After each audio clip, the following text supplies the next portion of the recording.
अस्सलामुअलैकुम व्यूअर्स, मैं हूं आपका होस्ट तौकीर आफ्ताब और आप देख रहे हैं मेरा YouTube channel conceptual maths with Tauqeer Aftab. Viewers, 9th class का सिलसिला चल रहा है और चैप्टर नंबर 1, 2 एंड 3 एंड 4 हम लोग मैथमेटिक्स के हवाले से कर चुके। चैप्टर नंबर 5 हमारा स्टार्ट है। प्रीवियस वीडियो हम लोगों ने देखी थी जिसमें हम लोगों ने फैक्टराइजेशन के हवाले से पढ़ा था और फैक्टराइजेशन का फर्स्ट प्रोसेस पढ़ा था जो कि कॉमन लेने के हवाले से था। तो आज भी वही हमने पढ़ना है, लेकिन कॉमन लेंगे हम, लेकिन एक छोटा सा एक प्रोसेस करने के बाद हमने कॉमन लेना है। तो आइए आज हम देखते हैं एक्सरसाइज 5.1 का question number 2 and question number 3। ये दो क्वेश्चंस आज हम लोग करेंगे। तो देखिए, सबसे पहले क्वेश्चन नंबर 2, इसके अंदर लिखा है first part 5ax minus 3ay minus 5bx plus 3by।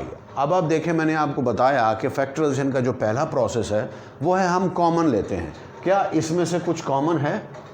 कुछ भी कॉमन नहीं है। कोई भी ऐसी चीज़ नहीं है जिससे ये सारे के सारे जो ये 4 हमें टर्म्स दी हुई हैं, ये 4 टर्म्स उस पर डिवाइड हो सके। हाँ, अलबत्ता ऐसा हो सकता है कि अगर हम दो के पेयर्स बना लें तो कुछ ना कुछ कॉमन हम ले सकते हैं। फॉर एग्ज़ाम्पल, अब देखिए, इन दोनों के अंदर A कॉमन है और इन दोनों में B कॉमन है, तो हम ऐसा कर लेते हैं। तो देखिए, सबसे पहले इन दोनों में से A कॉमन ले लें तो बाकी क्या बचेगा? 5x minus 3y। देखिए, A बाहर निकल गया, 5x बचेगा, इधर से 3y आएगा। अब इधर से आप देखें, B कॉमन है। अगर B कॉमन लें तो यहाँ से क्या आएगा? माइनस 5x और प्लस 3by। अब देखें, यहाँ पे जो आया हुआ है और जो यहाँ पे आएगा उसमें सिर्फ नेगेटिव का डिफरेंस है, तो इसलिए माइनस साइन भी हम साथ ही कॉमन ले लेंगे, माइनस b। तो ये क्या हो जाएगा? प्लस 5x, और ये बन जाएगा, मैंने बताया था पिछले लेक्चर में कि पॉजिटिव साइन इसका मतलब होता है 2 नेगेटिव साइन। तो एक नेगेटिव साइन बाहर आ गया, बाकी एक रह जाएगा और ये आएगा 3y। अब आप देखें, ये दोनों सेम क्वांटिटीज़ आ गई।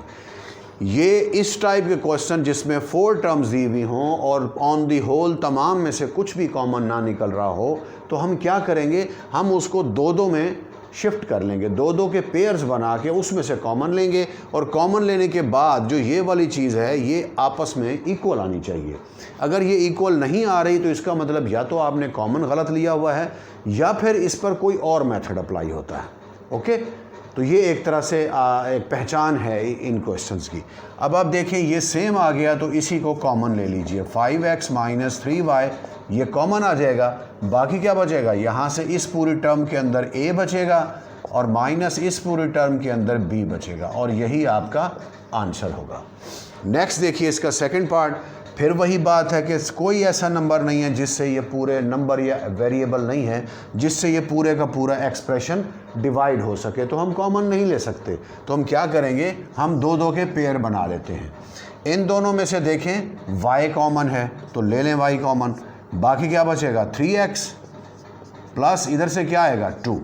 अब इसमें से देखिए क्या चीज़ कॉमन है? ऑब्वियसली 12 और 8 ये दोनों नंबर्स 4 से डिवाइड होते हैं, तो 4 कॉमन है। नेगेटिव साइन भी साथ लिखा हुआ है तो माइनस 4 कॉमन ले लीजिए। इधर से क्या आएगा? 4 3 12 होता है, 3 आएगा इधर और साथ में x। फिर ये नेगेटिव बाहर आ गया तो फिर प्लस बचेगा, 4 2 8। अब आप देखिए, ये दोनों सेम आ गए एज इन फर्स्ट पार्ट। तो हम क्या करेंगे कि ये जो सेम आया है इसी को कॉमन ले लीजिए। ये आ जाएगा 3x प्लस 2 इंटू इधर से y माइनस 4। ये आपका आंसर है। नेक्स्ट इसका फोर्थ पार्ट, थर्ड को आपने ट्राई करना है। अगर वो थर्ड नहीं होगा तो कमेंट बॉक्स में आप लिख सकते हैं, मैं उस पर भी एक वीडियो बना दूंगा। तो देखिए, इसके अंदर कुछ भी कॉमन नहीं है। ओके, पेयर्स भी नहीं बनते, तो क्या करें? तो हम ये करेंगे, हम इसे सिंप्लीफाई कर लें, इसको भी मल्टीप्लाई कर लें, इसे भी मल्टीप्लाई कर लें।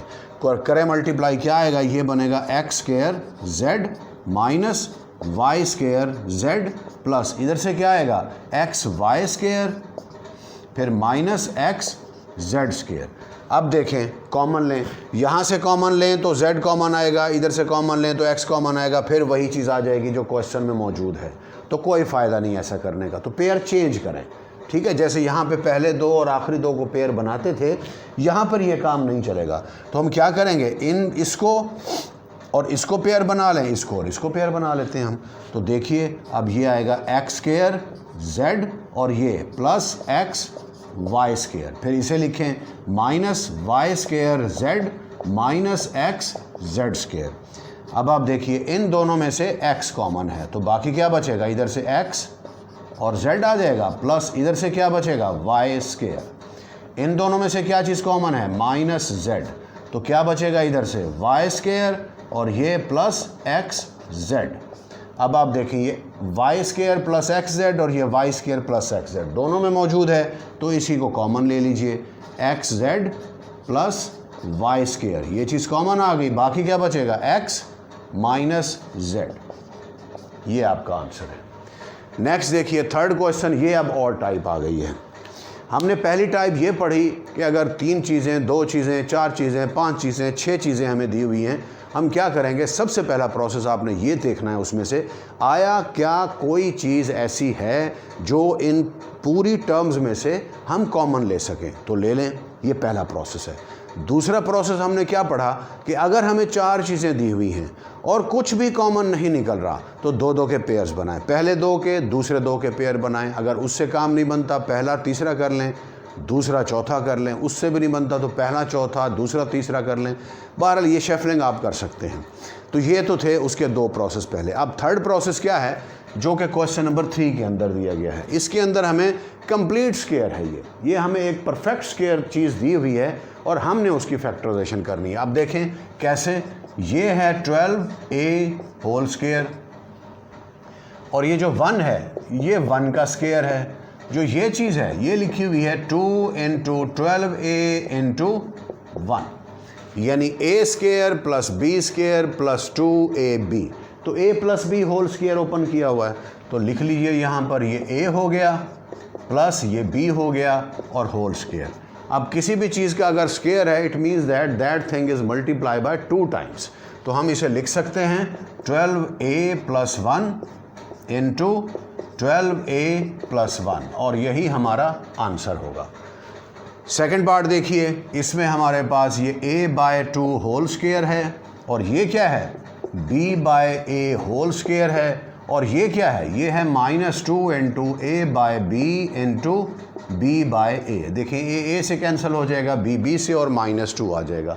मतलब क्या है कि ये a square plus b square -2ab लिखा हुआ है, तो ये a minus b whole square होगा, that is a over b minus b over a whole square. अब अगर किसी चीज़ का स्केयर हो तो इसका मतलब वो चीज़ 2 दफ़ा मल्टीप्लाई हो रही है, तो इसे 2 दफ़ा मल्टीप्लाई करके लिख लें, a over b minus b over a into a over b minus b over a, and this is our answer.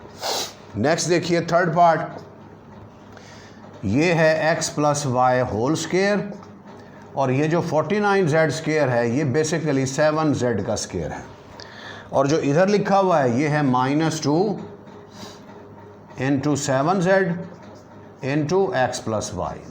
अब देखिए a square plus b square -2ab, okay, तो क्या बनेगा a minus b whole square, तो हम लिखेंगे x plus Y minus 7z whole square, ये हमारा आंसर आ गया। नेक्स्ट देखिए इसका फोर्थ पार्ट, ये तो कंप्लीट स्केयर नहीं है।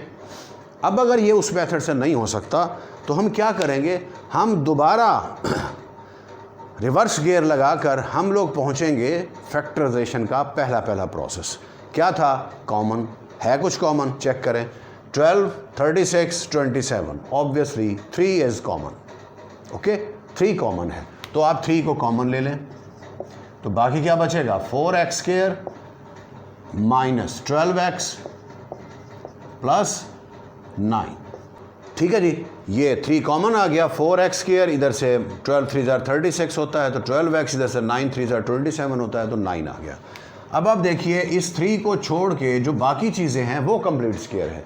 कैसे, चेक कर लें इसको पहले, this is 2x whole square and this is 3 square और ये क्या है -2 इंटू 2x इंटू 3, तो क्या बना ये a square plus b square -2ab।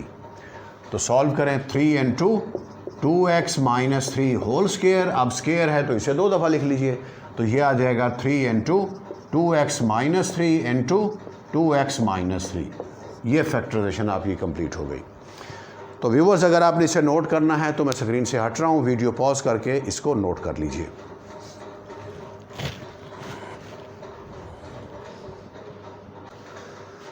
तो व्यूअर्स, ये था हमारा आज का लेक्चर। हमने अब इन 2 लेक्चर्स के अंदर हमने फैक्टराइजेशन के बेसिकली 2 प्रोसेस पढ़े हैं। एक हमने पढ़ा कॉमन लेना, और कॉमन लेने की फिर 2 टाइप्स हैं कि पूरी जो एक्सप्रेशन है उसमें से भी कॉमन आ सकता है, या फिर हम उसके पेयरिंग करके 2-2 के या 3-3 के जोड़े बना के उसमें से भी हम कॉमन ले सकते हैं। और दूसरा मेथड हमने क्या पढ़ा कि अगर कोई चीज़ कंप्लीट स्क्वायर है तो उसको होल स्क्वायर करके 2 दफ़ा करके लिख लीजिए। तो व्यूअर्स, ये था हमारा आज का लेक्चर। उम्मीद है आपको ये वीडियो अच्छी लगी होगी और लेक्चर समझ भी आया होगा।